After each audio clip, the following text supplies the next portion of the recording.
remember when Rupert Murdoch took over the Wall Street Journal and he said, "Oh no, we're not going to mess with their editorial side at all. I mean, their news side at all. Yeah, their editorial side is already conservative, but news is news, and we are not going to give it a conservative slant at all." No, of course not. Murdoch would never do that. And some people were silly enough to believe him.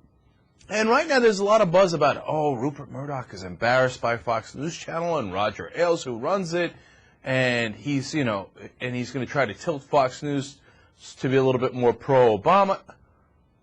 On which planet? Come on, guys, stop being so naive. Let's go. I don't mean you guys, the listeners or the viewers. I mean the general media. Rupert Murdoch is a guy who has been so hard right-wing his whole life. All of a sudden, he's going to have a conversion where he's like, oh my God, I saw the birds chirping in the rainbows. I believe in Barack Obama. And I'll be a liberal from now on. So, what did he just do?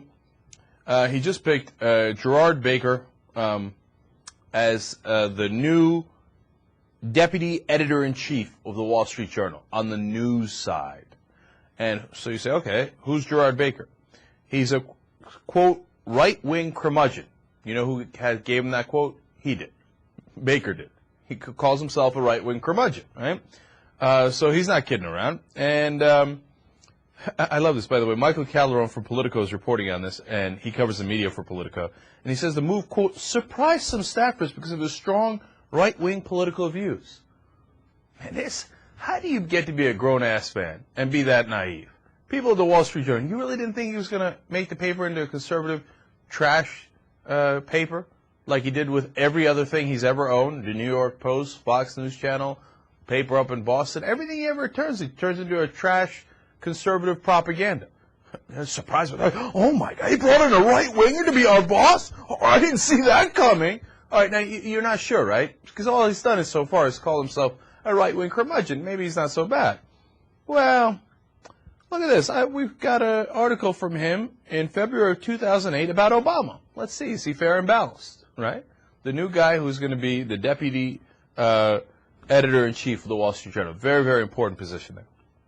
Quote, excuse me, there is a cast of left-wing Americans who wish essentially, and in all honesty, that their country was much more like France. Yeah, okay. They wish it had much higher levels of taxation and government intervention, that it had much higher levels of welfare, and that it did not have such a militaristic approach to foreign policy. Above all, that its national goals were dictated not by the dreadful half-wits who inhabit godforsaken places like Kansas and Mississippi, but by the Council of the United Nations. Though Mr. Obama has done a good job, as all recent serious Democrats have done, of emphasizing his belief in American virtues, his record and his program suggest he is firmly in line with this wing of the party. Look, it's not just that he's a conservative nut, right? But you can't have this guy doing journalism. It's not because I'm biased and I say conservatives can't do it and all journalists have to be liberal. No, but listen to what he's saying. Would a good journalist really believe that there is even a wing of the Democratic Party that wants more welfare and more taxation? Look, people call us as liberal as it gets, right? First liberal talk show, la, la, la, la, la. We're the libs, right? We're the no-good libs. Nobody wants more taxation. You think I look at my check and I go, I wish the government had taken more. I mean, come on, how stupid you are. That's crazy, man. That's not journalism. No, sometimes taxes have to be raised because you have to balance that damn thing called a budget because you're an adult, okay? But it kills us all. Nobody likes to be taxed more. Nobody likes to lose more money. And who wants more welfare? Come on, man. Is there anybody in the country who wants more welfare? I wish there were more people who needed welfare. That'd be great. This is crap journalism. And that's exactly where the Wall Street Journal is headed, because they're now owned by Rupert Murdoch. And by the way, for his, how about his predictive abilities? Baker also predicted that Obama would be feckless and impotent and incompetent like other Democratic candidates like George McGovern, Walter Mondale, and Michael Dukakis.